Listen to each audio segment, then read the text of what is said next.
जो है ना हम लोग मेटल नॉन मेटल्स पढ़ रहे हैं क्लास 8 का पार्ट 1 है ये, क्योंकि इसको हमने डिफरेंट पार्ट्स पे बांट दिया है भैया।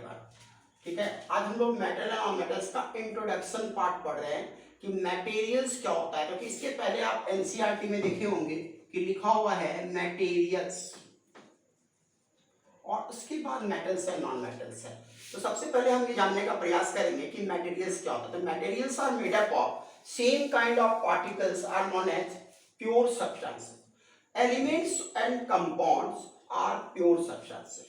अब एलिमेंट का मतलब क्या हो गया, जैसे हाइड्रोजन क्या है, एक एलिमेंट है, कार्बन एलिमेंट है, सल्फर एक एलिमेंट है, ऑक्सीजन है ना, ये एलिमेंट है। तो an element is made up of atom of the same kind, मतलब जैसे कार्बन एक एलिमेंट है या सल्फर एक एलिमेंट है, एल्युमिनियम एक एलिमेंट है, तो उसका सारा का सारा एटम जो है वो सेम काइंड का होगा। मतलब element differ from each other in their physical and chemical properties as different elements consist of the atom of different kinds. वो डिपेंड करेगा कि अब जैसे केमिकल प्रॉपर्टी अलग अलग होगा सबका, कार्बन का अलग, ऑक्सीजन का अलग, सल्फर का अलग, सोडियम का अलग, सबका अलग अलग प्रॉपर्टी होगा, फिजिकल और केमिकल प्रॉपर्टी है ना।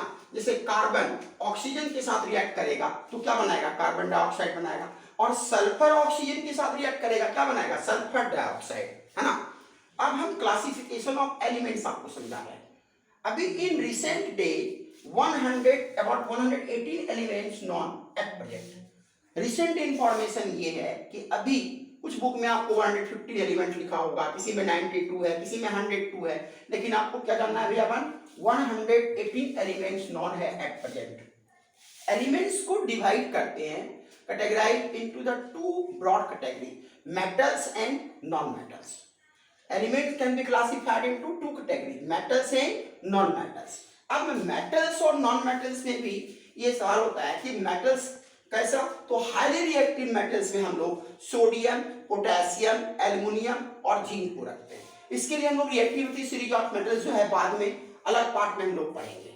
लेकिन जब ये कंबाइंड, अभी ये फ्री स्टेट में है, जब हम इसके कंबाइंड स्टेट में ये एग्जिस्ट करेगा, compound like oxides, sulphides and carbonates. अब कार्बन का सोडियम का सल्फाइड्स होगा तो सोडियम सल्फाइड बनेगा, सोडियम ऑक्साइडन के साथ रिएक्ट करेगा तो सोडियम ऑक्साइड बनाएगा। अब सोडियम का कार्बोनेट भी होगा, सोडियम का बाइकार्बोनेट होगा। जब सोडियम का कार्बोनेट होगा तो वो Na2CO3, ये सोडियम कार्बोनेट हो गया, और NaHCO3, ये सोडियम का बाइकार्बोनेट हो गया।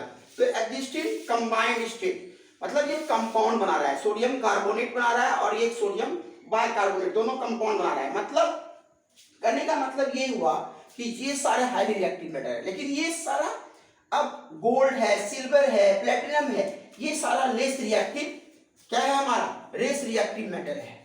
अब नॉन मेटल की तरफ चलते हैं, ऑक्सीजन, नाइट्रोजन, सल्फर, ये सब हमारा फ्री स्टेट में है और ये सारा एग्जांपल नॉन मेटल का है।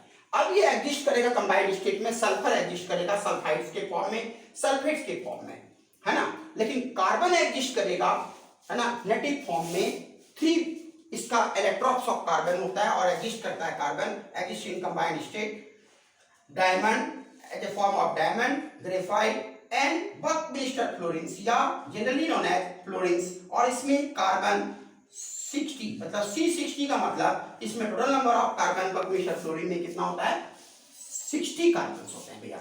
मतलब इलेक्ट्रॉन्स ऑफ कार्बन क्या हो गया, डायमंड, ग्रेफाइट एंड फ्लोरीन। और ये किस फॉर्म में एग्जिस्ट कर रहा है, कंबाइंड फॉर्म में। अकरेंस ऑफ एलिमेंट जो हम आपको बता रहे हैं, ये किस फॉर्म में एग्जिस्ट कर रहा है, कंबाइंड फॉर्म में एग्जिस्ट कर रहा है, free state as well as combined state. तो सल्फर कंबाइंड स्टेट में क्या फॉर्म करेगा, सल्फाइड्स, सल्फेट्स है ना। कार्बन कंबाइंड स्टेट में एग्जिस्ट करेगा और नेटिव स्टेट में डायमंड, ग्रेफाइट एंड फ्लोरीन के फॉर्म में। तो आज ये इंट्रोडक्शन क्लास हम आपको दिए मेटल नॉन मेटल्स का, और इसके बाद ये पार्ट 1 है। सेकेंड पार्ट में हम आपको बताएंगे कि किस तरह से हमारा मिनरल्स और ओर्स के बारे में बताएंगे।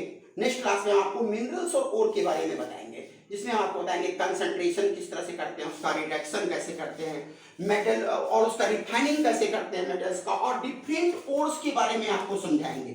डिफरेंट ओर्स के बारे में, जैसे एल्युमिनियम का और बॉक्साइट ओर से उसका एक्सट्रैक्शन होता है, क्योंकि डायरेक्टली हम किसी भी मेटल को एक्सट्रैक्ट नहीं करते, डायरेक्टली वो नहीं होता, डायरेक्टली वो कंबाइंड स्टेट में रहता है। तो एलिमेंट जो है, जैसे हमारा मेटल एल्युमिनियम है, तो एल्युमिनियम को हम किससे करेंगे, एल्युमिनियम को बॉक्साइट ओर से एक्सट्रैक्ट करेंगे। सोडियम को किससे करेंगे, कार्बोनेट ओर से एक्सट्रैक्ट करेंगे, ठीक है ना।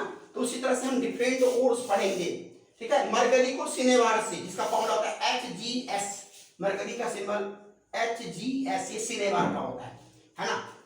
और एल्युमिनियम को किससे करेंगे, बॉक्साइट ओर से, किससे करेंगे, बॉक्साइट ओर से। एल्युमिनियम का एक्सट्रैक्शन किससे करते हैं भैया बहन, एल्युमिनियम का एक्सट्रैक्शन किससे करेंगे, बॉक्साइट ओर से। तो अगली क्लास में हम आपको बताएंगे मेटल ओर्स और उसका इंपॉर्टेंट फॉर्मूला। और आज के लिए इतना ही इंट्रोडक्शन हम आपको बताए पार्ट 1 में मेटल एंड नॉन मेटल्स का। नेक्स्ट क्लास में हम आपको पढ़ाएंगे कि मेटल्स और उसके ओर और उसका इंपॉर्टेंट फॉर्मूला। अगली क्लास में उसके बाद जो है अलग अलग पार्ट में आपको अलग अलग मेटल और नॉन मेटल्स का इंट्रोडक्शन देते रहेंगे। आज आपका फर्स्ट पार्ट था, ये आपका पार्ट 1 है, इसको आप पढ़ेंगे, इसे इंट्रोडक्शन पार्ट मानेंगे और हमें लगता है कि आपको अच्छी तरह से समझ में आ गया होगा। Thank you so much.